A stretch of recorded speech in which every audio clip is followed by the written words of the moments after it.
Hey everyone, welcome back to my channel Priyanka's passion. আশা করছি তোমরা সকলে খুব ভালো আছো। আমরাও কিন্তু বেশ ভালো আছি। ভিডিওটা করা সেই আমার শিবরাত্রির দিন, কিন্তু তারপর থেকে একটা দিনও সময় পাইনি যে ভিডিওটা এডিট করবো। দাঁড়াও দাঁড়াও, আমি নেমে নি। হ্যাঁ আসো। হ্যাঁ মা যাচ্ছে। আস্তে আস্তে আস্তে আস্তে আস্তে। চলো চলো, দাঁড়াও দাঁড়াও দাঁড়াও। আমরা এখন কোথায় যাচ্ছি? শিব বাবার কাছে। তুমি যাচ্ছ শিব বাবার কাছে? যাচ্ছ বাবা? এই কি ধচা মার্কা আইফোন বলে? আইফোন একটু ভালো না, পচা। চলো আমরা যাবো এখন। থাম্মি আসুক। থাম্মি কই? ওই যে থাম্মি, ওই যে, তাই না?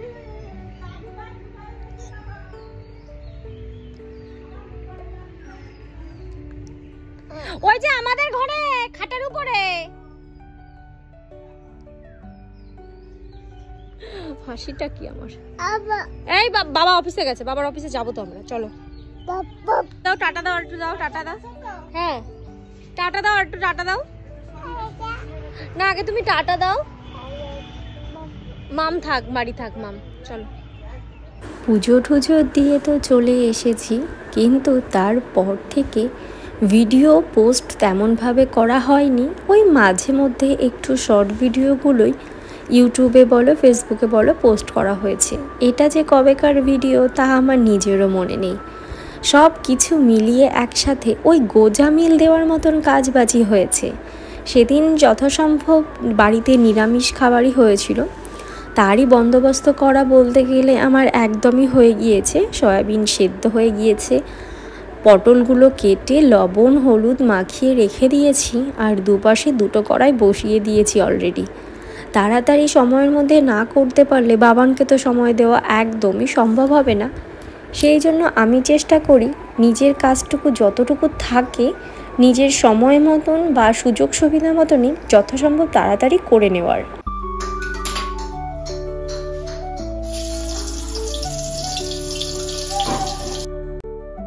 তারপরেও একটা জিনিস আমি সবসময় মাথায় রাখি, সেইটা হলো কি বলতো, এই যে বিয়ের পর থেকে সংসারের দায়িত্বটা কিন্তু আমাদের কাঁধে এমনিতেই চলে আসে।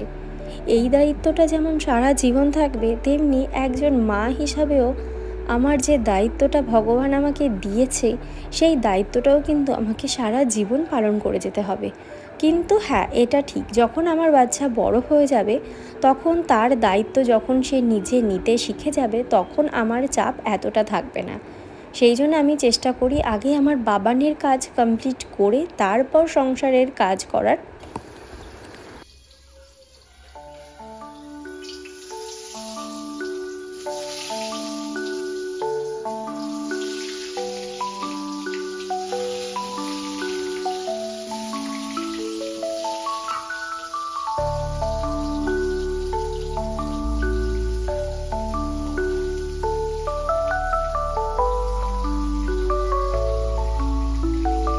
আমার প্রেগনেন্সির টাইম থেকেই আমার শাশুড়ি মা কিন্তু রান্নাবান্নাটা করতেন।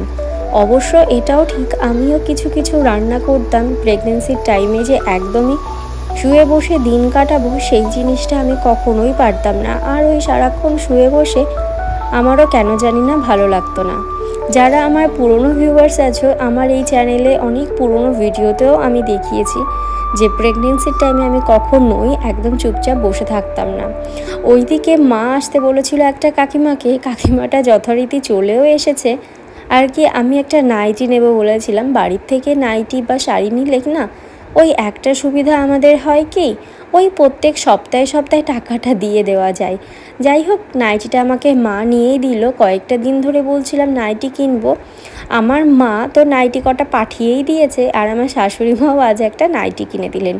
ওই দাদা ভাই মাস গেলে মাকে যে টাকাটা হাত খরচার জন্য দেয়, উনি সেই টাকা দিয়েই আমাকে শাড়ি, কখনো কখনো সায়া ব্লাউজ, আবার কখনো নাইটি, আবার জন্মদিনে কখনো কখনো চুড়িদারও দিয়ে থাকেন। উনি সবসময় ওনার সাধ্য মতনই আমাকে সমস্ত কিছু দেওয়ার চেষ্টা করেন। আমিও ওই বৌমা হিসাবে বলো বা মেয়ে হিসাবে বলো সবসময়ের জন্য চেষ্টা করি নিজেও কিছু গুছিয়ে ওনাকে দেওয়ার জন্য। এই যেমন কোনো বিয়ের অনুষ্ঠান হলে আমি কেনাকাটা করি, উনি তো কেনাকাটা করেন না, তখন চেষ্টা করি নিজের গোছানো টাকা দিয়ে ওনার জন্য একটু শাড়ি ঠাড়ি এনে দিতে, ওনারও বেশ ভালো লাগে। যাই হোক, অনেক এক্সট্রা বকবক করে ফেলেছি, এখন চলে এসেছি রান্নাঘরে রাতের খাবার করতেই।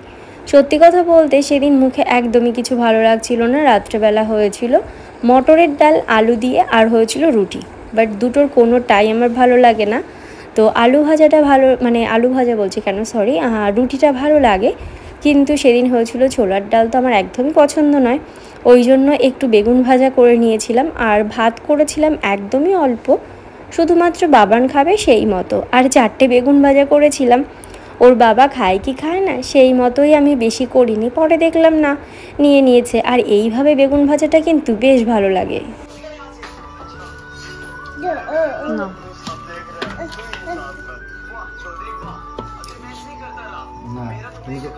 আর তুমি নাও না, গরম তাই। দুজনের খাওয়া দাওয়ার পর্ব তো শেষ। সেদিন বাজার থেকে নিয়ে এসেছিল বেশ খানিকটা ডিম। ওই মাঝে মধ্যে আমারও একটু ডিম সেদ্ধ বলো, পোচ বলো, অমলেট, যে কোনো জিনিসই ভালো লাগে, মানে ডিমের যে কোনো রেসিপি আমার বড্ড প্রিয়।